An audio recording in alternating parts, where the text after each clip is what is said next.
we're Team Go Active Learning, and we've created a Battle Frog Rube Goldberg. My name's Danielle Wright. I'm Catherine Grinter. And I'm Jimmy Candu. As part of the preliminary steps of our BRG, we created 3 stations geared towards 4th graders focused on grammar, science, and mathematics. As part of this project so far, we've created customer needs that we're going to focus on. We've looked at project planning, looked at our timeline for the project, and considered economic factors. So at the beginning of our project, we went through the project planning phase, and each team member brought in a project proposal, and we evaluated each one based on all sorts of factors. So we looked, 2 team members brought in proposals that were geared more towards early high schoolers, and they covered physics topics such as kinematics and projectiles. And the other team member brought in a proposal that was more geared towards elementary schoolers such as 4th graders. We decided to go with one geared towards elementary schoolers because it was more simple, and that would better fit our material constraints and our economic limits, you know, what we would have to build it and how much money we would have to do so.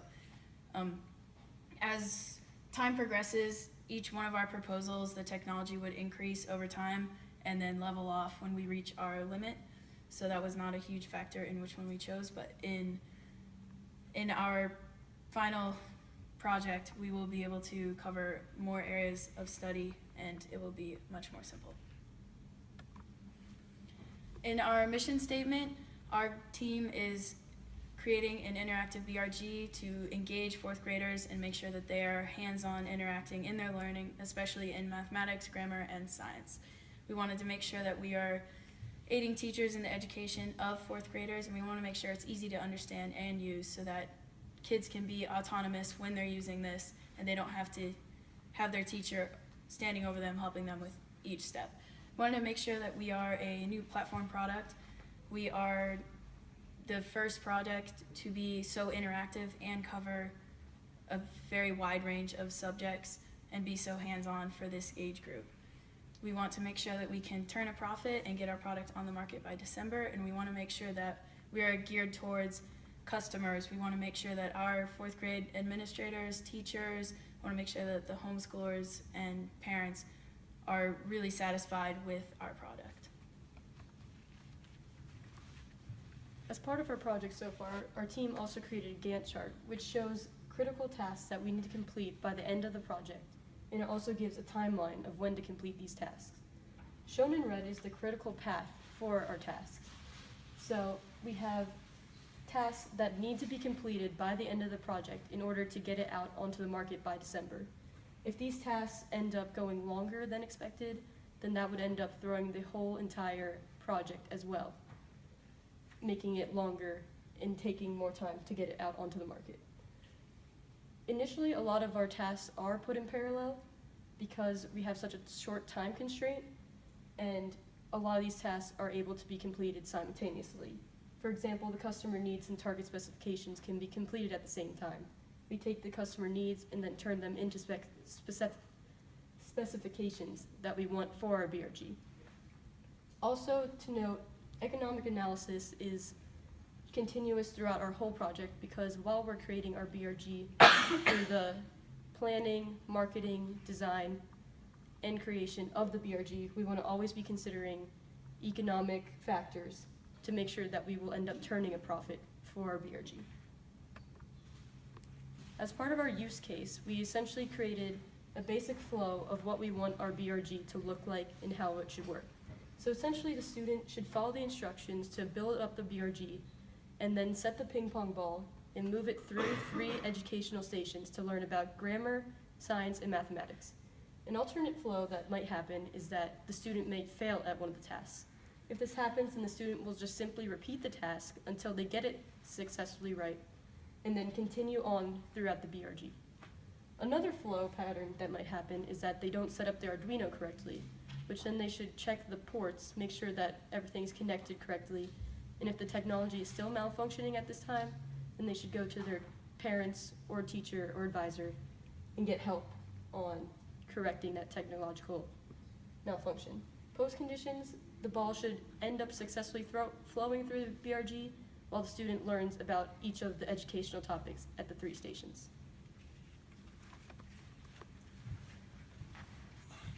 So in order to create a successful product, it must meet the customer needs. So we interviewed 6 potential customers for the BRG. 3 were fellow students, and the other 3 were adults that worked with kids or the educational system.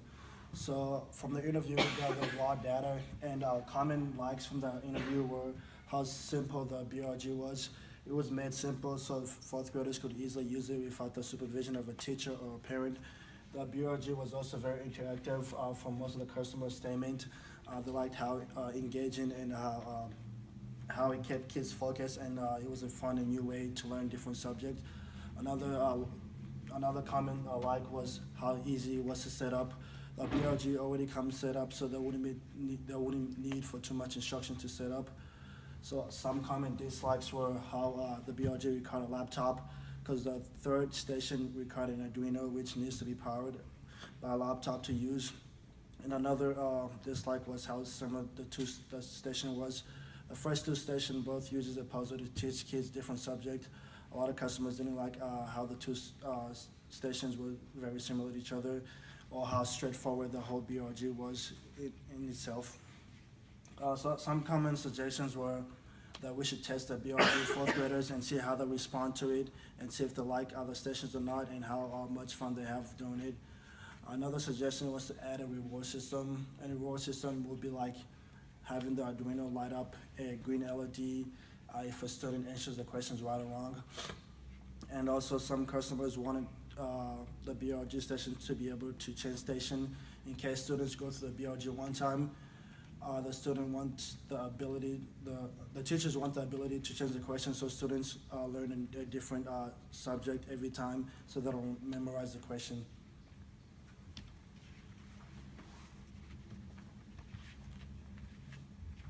The team also created a QFD, which basically took customer needs and turned them into specifications that we were looking at. So essentially we ranked each customer need by importance, and then using this matrix we calculated which specification had the most technical importance. So ranked, we had each station having educational content as our top technological important. So we want to look at this first when we're looking to build our BRG. Also included with the QFD, we calculate technical importance, but also calculated technical priority. So with this, we also included factors like technical difficulty. So we looked at the technical importance and then included the technical difficulty with that. And from there, we calculated that having well-written instruction was our #1 priority when creating our BRG. So when we actually go to make it, that's what we want to look at first. We also found that having each station having educational content as well is a big factor that we want to look at as well. So the next step of the design process is we wanted to look at other products that were on the market that have helped teachers teach in the classroom for elementary students. So we have the Easy Catapult, balloon cars, and the Quantum Pad. And each of these, we looked at their specifications and what parts of them we wanted to match our product to. We wanted to construct ideal and marginal values from these. So we looked at whether there's assembly required, how expensive it is, how hands-on the product is, and especially the number of small parts the kids would have to deal with. So we looked at all of these and we were able to determine where we wanted our product to be. Lastly, we did an economic analysis and we decided that our fixed cost would be $11,250 and our variable cost would be $30 per product to make. Those combined is our total cost, and our profit will be selling each product for $50, and so that's our profit minus our total cost. And as you can see here, we have our break-even point, so if we sell more than 563 units, we start to turn a profit, and after that, each further unit we sell, the more profit we make. So in conclusion, the DP1 report basically summarize how far we got on the project. So far, we've completed the mission statement, the Gantt chart, and customer need. The mission statement summarize what the goal of the project was, and the Gantt chart just helps us organize our time and make sure we finish the project on time. And the next step in this project will be designing the CAD models for each station and including the customer needs. Thank you.